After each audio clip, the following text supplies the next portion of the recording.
actividades conmemorativas del Día Internacional de las Matemáticas.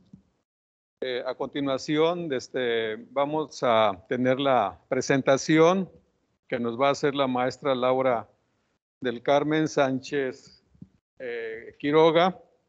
Ella es maestra en ciencias con especialidad en matemáticas básicas por el Centro de Investigación en Matemáticas. Su área de interés es la geometría diferencial. Es licenciada en matemáticas por la Universidad Juárez Autónoma de Tabasco, o sea, la UJAT. Profesora de la División Académica de Ciencias Básicas de la UJAT por 25 años, impartiendo principalmente los cursos Geometría Diferencial, Cálculo Integral, Cálculo Vectorial 1, Cálculo Vectorial 2, Geometría Euclidiana, Geometría Diferencial de Curvas, Geometría Diferencial de Superficies y Topología General. Conferencista en eventos académicos como Foros de Matemáticas del Sureste, Congreso Nacional de Ciencias Básicas, Semana Nacional de Ciencia y Tecnología, Tercer Coloquio Nacional sobre Modelos Educativos Universitarios, Foro Institucional de Tutorías, Universidad y Ciencia, Foro de Física y Encuentro de Mujeres Universitarias.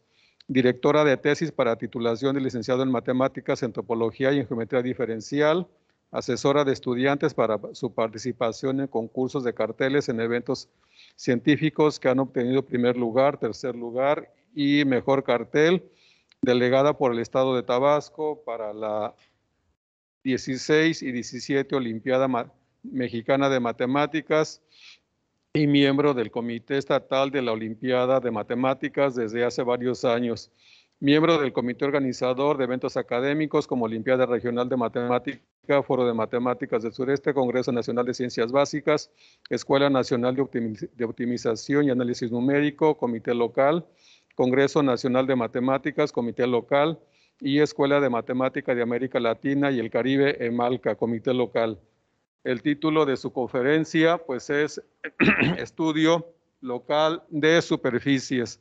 Bueno, pues adelante, maestra Laura.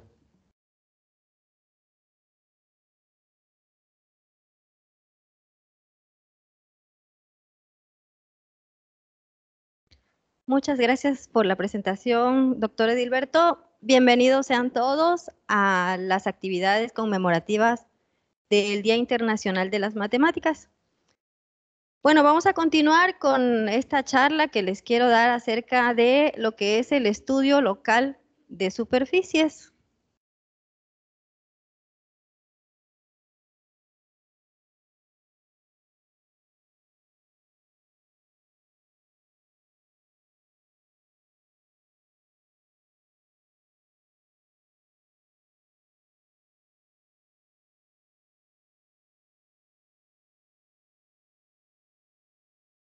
Primero que nada, bueno, yo estoy enfocada en lo que es el área de geometría diferencial.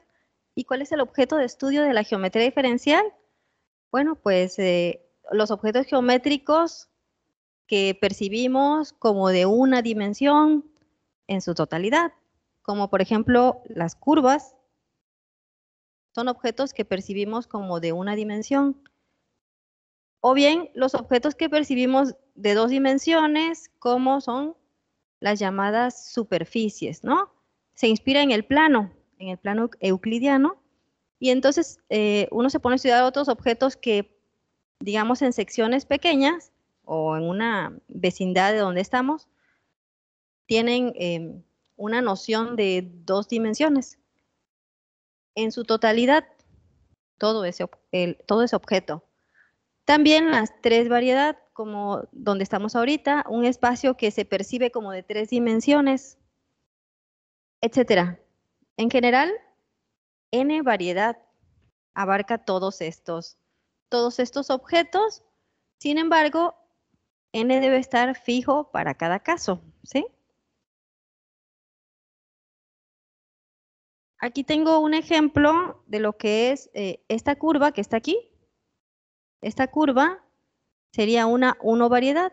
¿Pero qué sentido tiene? ¿Cómo lo vamos a estudiar? Necesitamos utilizar herramientas de cálculo diferencial. Una de las herramientas que necesitamos, pues, es tener una parametrización, una forma de recorrer de recorrer el objeto geométrico, que en este caso es mediante una función.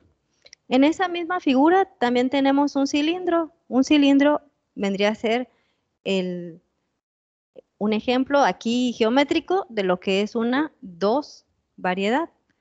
Porque si somos un ser así muy pequeñito que vivimos aquí en la superficie del cilindro, localmente lo veríamos como un disco, o cerca lo veríamos como, lo percibiríamos como un plano. Bueno, cuando uno sube de dimensión, vemos que se requiere también, bueno, este es un ejemplo de una 2 variedad, es decir, una superficie. Vemos que se necesita también alguna herramienta para estudiarla, y en este caso, la herramienta es una parametrización. Aquí se necesita, pues, indicar si voy en, digamos, sobre el eje X, sobre el eje Y, es decir, voy en 2 direcciones posibles, y es por eso que surgen 2 parámetros.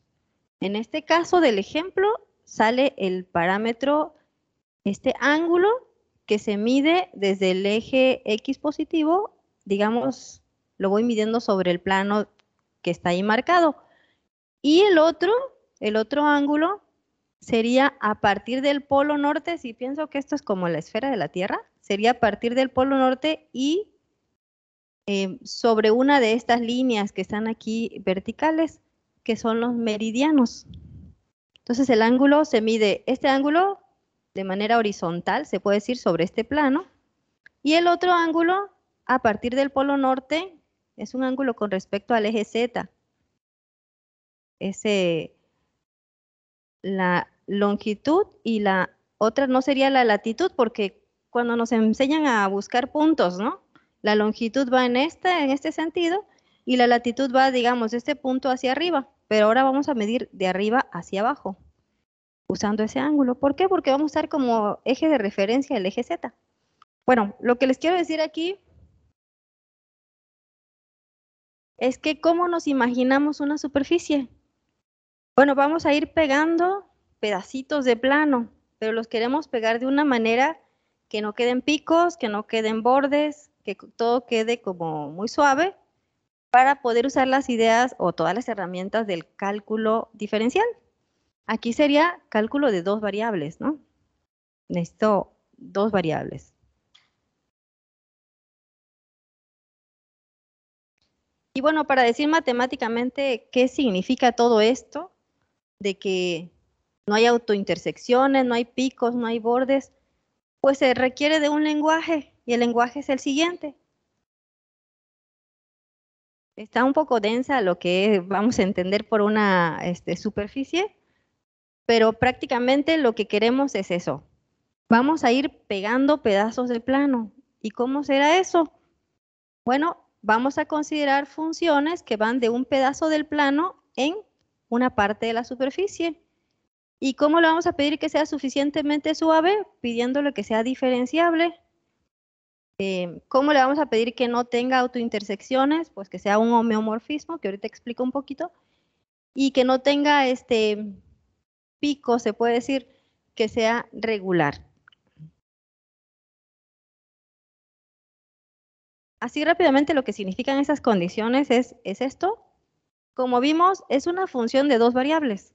Vamos a pensar que es esta función de 2 variables, y cada una de estas 3, estamos trabajando superficies en R3, entonces tengo 3 funciones coordenadas. Queremos que cada una de estas 3 tengan derivadas parciales continuas de todos los órdenes. Si ya han llevado cálculo de n variables, cálculo vectorial, ¿verdad? Entonces es derivadas parciales continuas, lo que le llamamos C infinito, para que sea suficientemente suave la superficie.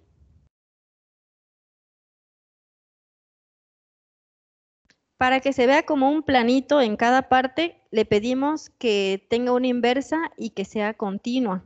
Esta es como la forma de ir pegando esos pedazos de plano.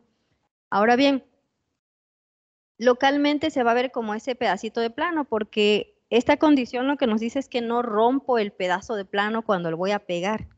porque es continua. Solamente lo puedo como que deformar, pero no lo puedo romper. Así que esta es precisamente para que se vea como pedacitos de planos pegados. ¿Ok? Y por último, la condición de ser regular. Aquí voy a utilizar algunas cosillas de álgebra lineal. Para ser regular lo que se requiere es que si tengamos lo que es la aplicación. Como es diferenciable, podemos hablar de la diferencial de la función. Y sabemos que esta es una aplicación lineal, ¿verdad? Cuando una aplicación lineal es inyectiva, cuando el kernel es el cero, ¿no? Eso lo probaron en sus cursos de lineal. Inyectiva si el kernel es cero. Ok. Bueno. Y tenemos el teorema este de la dimensión, que también es álgebra lineal. Cuando lo vean, si no lo han visto, guárdenlo. Este es muy importante, se utiliza frecuentemente. Que nos dice que el dominio tendrá la misma dimensión que la suma de estos dos espacios vectoriales. Uno es el kernel, que vive aquí, y la imagen que vive acá, en R3. Como estamos pensando que es el cero, pues su dimensión es cero. Y eso nos dice que la imagen es un espacio vectorial de dimensión 2. Es como un R2. Y aquí es donde ya cobra sentido lo de que estas son de dimensión 2. ¿Por qué? Porque este espacio tiene dimensión 2 y si recordamos los cursos de lineal, la imagen está generada por las columnas de la matriz. Pero ¿cuáles son las columnas de esta matriz? Son las derivadas parciales, porque es la diferencial. Esta es la matriz jacobiana. Así que lo que nos dice es que esos dos vectorcitos que están como formando parte de las columnas de esta matriz forman un espacio de dimensión 2. Por lo tanto, son linealmente independientes, ¿verdad? Si no, formarían nada más una recta. Y eso nos permite decir que esos dos vectores, pues, van a formar una base de un espacio de dimensión 2. Y por eso esa es una superficie. Tiene como un espacio, digamos, pegadito a la superficie, formado por estos dos, que ese es el plano tangente.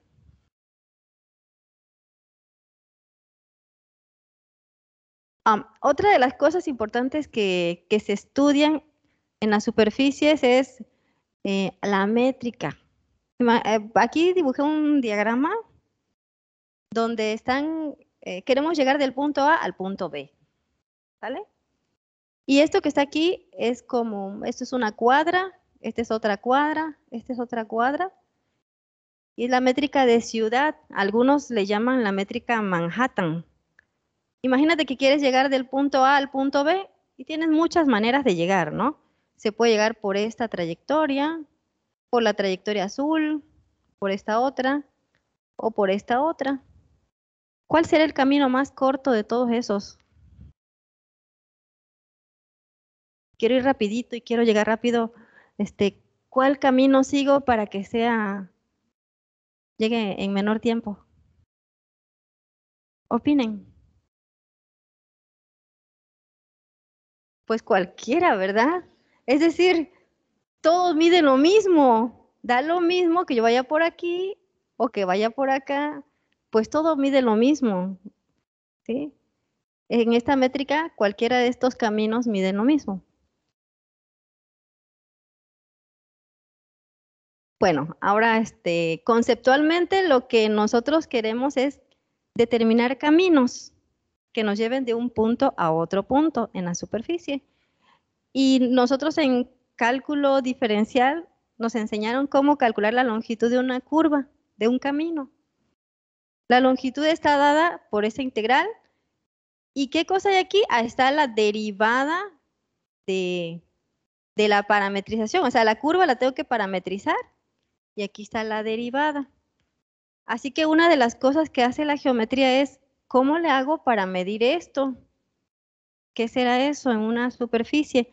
Y se dan a la tarea de escribir esta derivada en términos de la base que les acabo de mostrar. Bueno, álgebra lineal me dice, si tienes una base, pues expresa tus vectores en términos de esa base. Y al final lo que queda es esto. Aquí está la expresión, se ve un poco extraña, pero este es el vector y este de aquí es el escalar. Este es el vector y este es el escalar en la combinación lineal. Bueno, ya que se da una la tarea de hacer eso, también tengo en la fórmula una norma, ¿verdad? La distancia la norma de gamma prima. ¿Y esa norma qué será?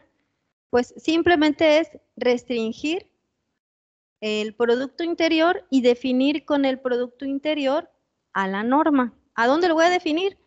Recuerde que gamma prima era la derivada, ¿verdad? Entonces la vamos a restringir a donde vive gamma prima. Vive en el plano tangente. Bueno, cuando uno hace el producto punto, hay ciertas propiedades ahí, de la linealidad y todo eso hace reducir esta expresión. Y el caso es que ya tengo una forma de calcular la norma de gamma prima. La norma de gamma prima. Pero ¿cuál fue el paso? El álgebra lineal. ¿Cuál fue la magia aquí? Que el álgebra lineal me permitió escribir un vector en términos de esa base. Por ejemplo, imaginémonos que esta es la Tierra y aquí tenemos el polo norte y el polo sur y pues el modelo que tenemos es el de la esfera. Hay que dar todo lo anterior, que es una parametrización, considerar los puntos y se quiere calcular la distancia entre el polo norte y el polo sur. Entonces aquí casi no se alcanza a ver, pero hay una curvita que va del polo norte al polo sur. Aquí es un meridiano. Bueno, se puede calcular la integral esa de hace rato y ver que justamente la distancia de aquí para acá es pi. En ese modelo, ¿no? La distancia es pi. Aquí tengo una imagen de un vuelo cuando vayan a hacer un paseo aquí. Esta fue tomada de Google Maps. Cuando le pones empezar a conducir, aquí yo quise empezar a conducir, pero mi avión, desde aquí, desde este lugar que es Vancouver hasta Finlandia. Y fíjense que aquí dibuja la trayectoria. Uno ve esa trayectoria y dice, ¿por qué se va para arriba?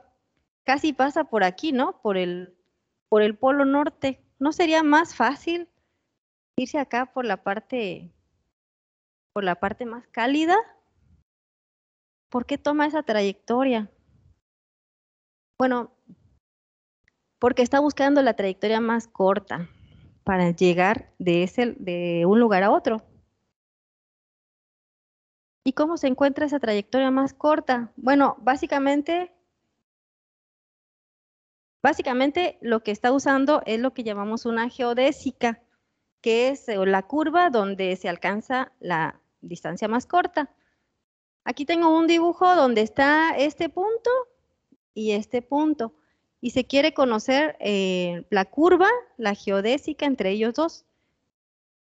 Y lo que se tiene que hacer es lo siguiente. Tómate un plano o tómate un cuchillo y córtala como si fuera una naranja. ¿Cómo cortas una naranja? Pasas por en medio, ¿no? Pasas por en medio. Justamente así, aquí. Este es el centro. Tomo el cuchillo de aquí para acá y lo corto de manera que pase por este punto. Aquí este plano es el que corta esta esfera y la curvita que sale es un pedacito del ecuador, ¿no? Ahora imagínense la situación en en el dibujo anterior. En el dibujo anterior tenemos, estos son los dos puntos y por aquí más o menos está el centro imaginario que tendríamos del globo terráqueo. Entonces corta con un plano que pase por este y por el centro. ¿Qué vas a obtener? Vas a obtener esta curvita de acá. Esa es la geodésica o la que tiene menor distancia. Si quisieran volar de este lado, se puede, pues se puede por todos lados. Pero por esta parte de acá sería más largo el vuelo. Entonces, bueno, esta sería una de las aplicaciones de lo que se está haciendo en geometría.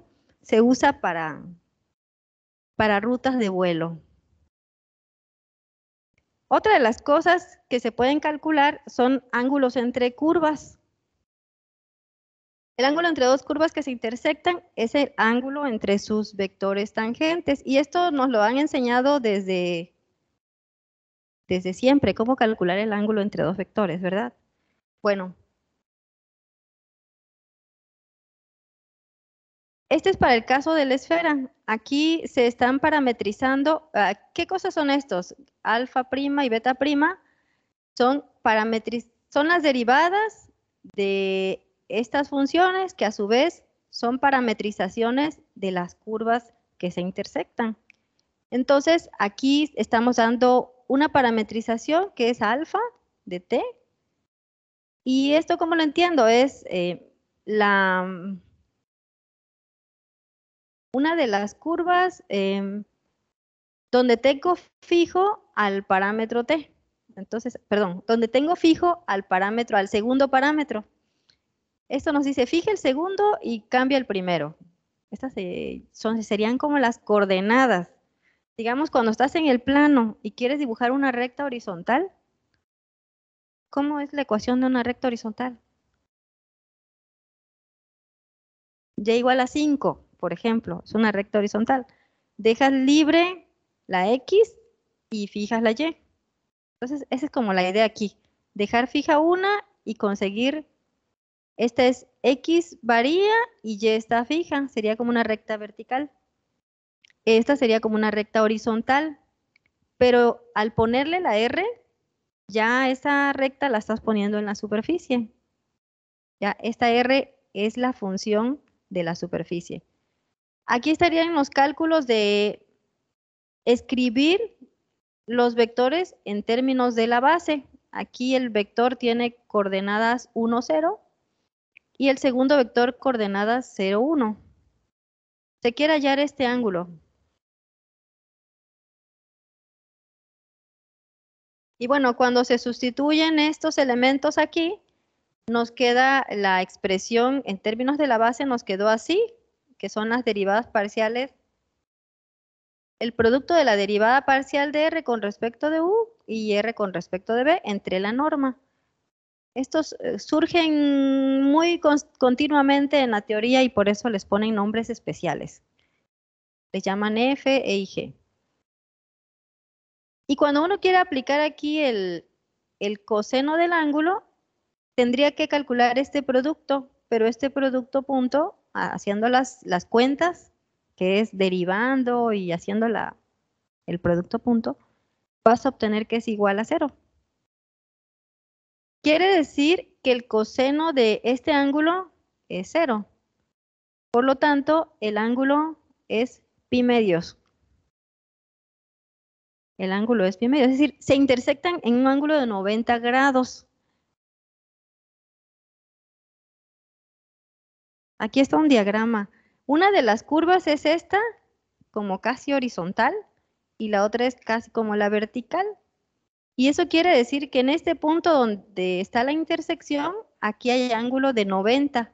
Sí se puede apreciar en la figura, ¿no? Aquí los 90 grados. Así que otra de las cosas es los ángulos. Se intersectan lo que es la longitud y la colatitud en ángulo de 90.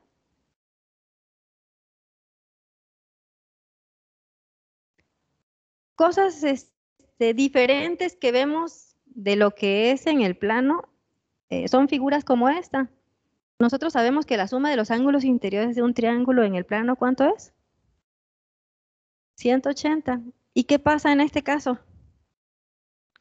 Aquí tenemos un triángulo, o sea, una sección de la esfera que está formado por estos tres lados, tres ángulos, pues ese es un triángulo esférico. Acabamos de ver que el ángulo que forma esta curva, que es paralelo con cualquier meridiano, bueno, con este meridiano, son 90. Se puede hacer lo mismo para ver que esta curva con esta curva, aquí forma un ángulo de 90, y se podría calcular también que aquí es ángulo de 90. Entonces, aquí tenemos lo que es un triángulo. Quiere decir que ya la geometría que teníamos del plano aquí simplemente es diferente. Aquí no se puede aplicar tal cual la geometría del plano. Este es un triángulo con 3 ángulos rectos. Entonces, lo que hace la geometría es estudiar este tipo de cosas, este tipo de formas, este tipo de objetos, y les determina diferentes aspectos como ángulos, distancia entre 2 puntos, cómo moverte de un punto a otro con la longitud menor. Y hay otras cosas. Para una curva tenemos curvatura en una dirección y torsión en otra dirección. Aquí, en el caso de la geometría,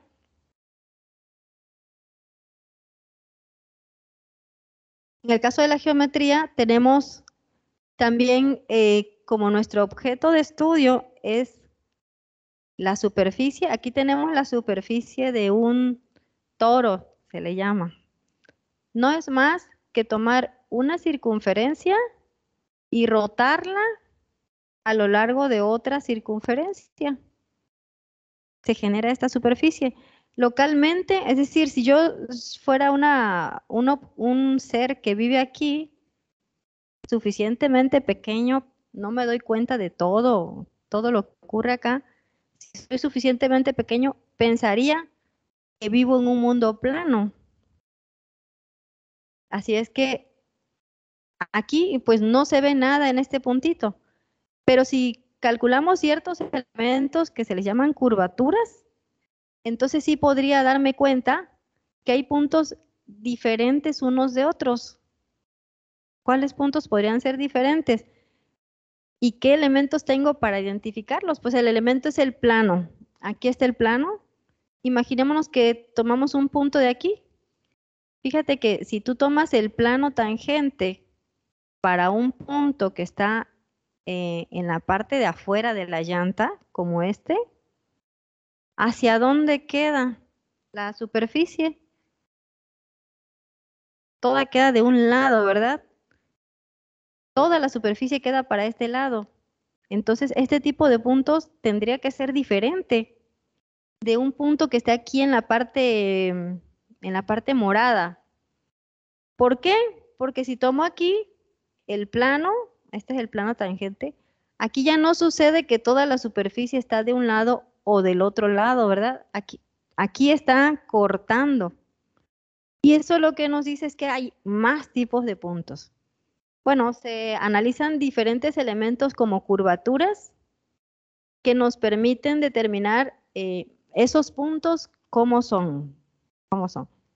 Pero recapitulando, ¿qué usamos? ¿Qué les recomiendo que cuando vean esos temas los mantengan presentes? Álgebra lineal. Ya todos llevaron álgebra lineal, supongo, ¿verdad? Entonces, álgebra lineal, muy importante. Cómo descomponer un vector en sus coordenadas. Álgebra lineal también. Cálculo. Es que ya no le entiendo al maestro de cálculo. Necesito aprender cálculo de varias variables. Específicamente para estas superficies de 2 variables. Si nos vamos a las n variedades, cálculo de n variables. Entonces es muy importante.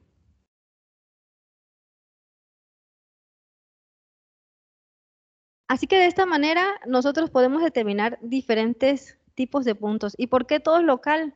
Todo lo que tenga que ver con una parametrización como la que dimos al principio, todas esas son propiedades locales. A diferencia de que si soy un externo, un ser, eso significa que soy un ser que vive aquí. Como nosotros que vivimos en la Tierra y antiguamente se percibía que la Tierra era plana, porque nada decía lo contrario, ¿no? Pero ¿qué pasa si soy un ser externo acá? Puedo mirar y darme cuenta de que la Tierra con un satélite veo que la Tierra no es plana, ¿no?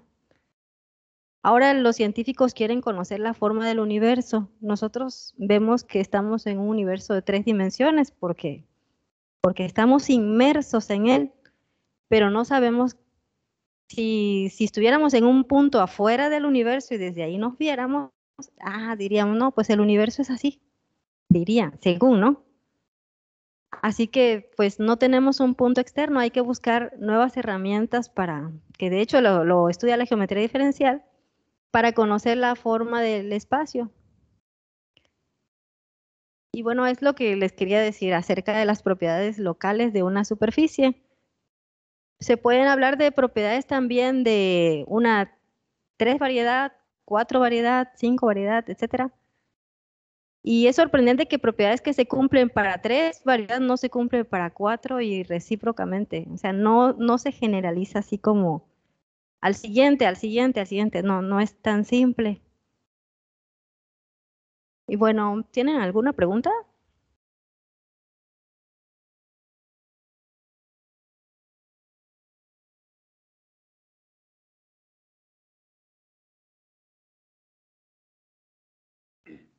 Bueno, si tienen alguna pregunta. Yair.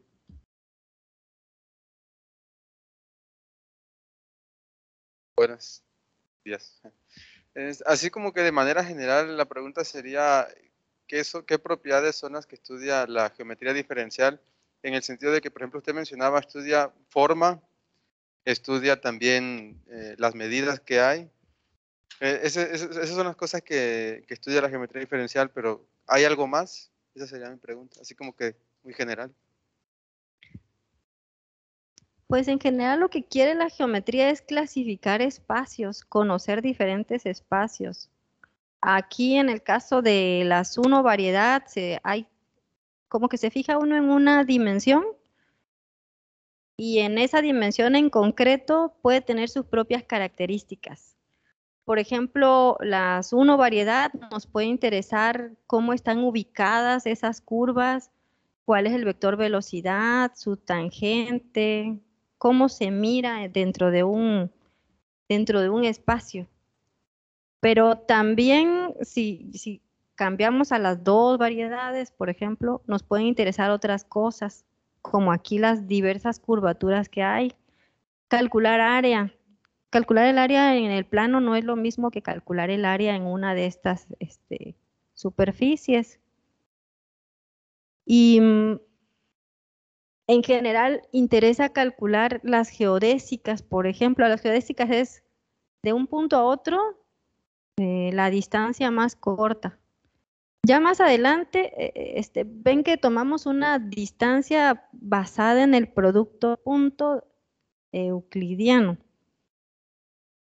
Más adelante dicen, bueno, ¿y por qué me tengo que casar con la métrica euclidiana? ¿Por qué no pongo otra? ¿Se podrá o no se podrá? Pues resulta que sí, se pueden poner otras métricas y se trabaja la geometría diferencial con otras métricas en dimensión n general.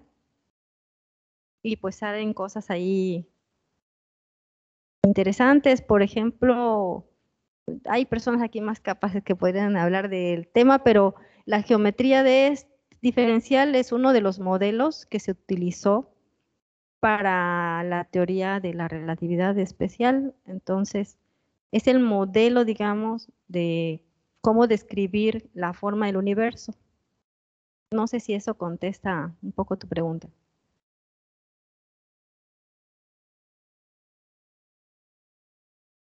¿Alguna otra pregunta?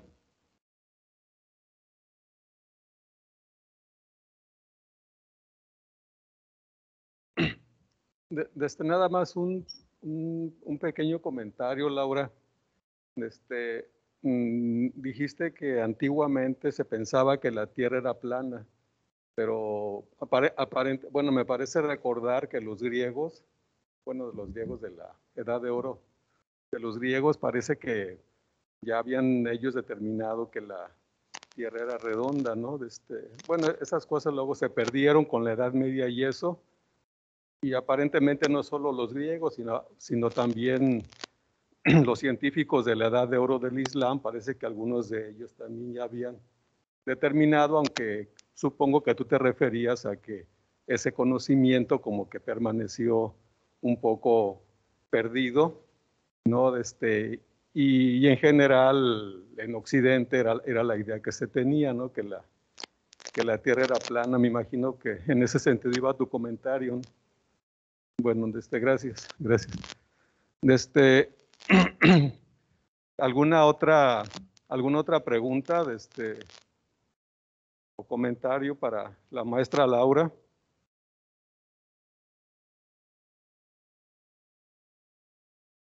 Bueno, entonces, pues le agradecemos a la maestra Laura su interesante conferencia. Bueno, la constancia, como ya bien lo sabes, luego se te va a entregar. No sé, aún no se terminan de hacer. Y pues aquí te entregamos a nombre del comité organizador, del cual tú también formas parte, y de la Sociedad Matemática Mexicana, te entregamos un pequeño obsequio. Bueno, pues le agradecemos a Laura y un aplauso, por favor.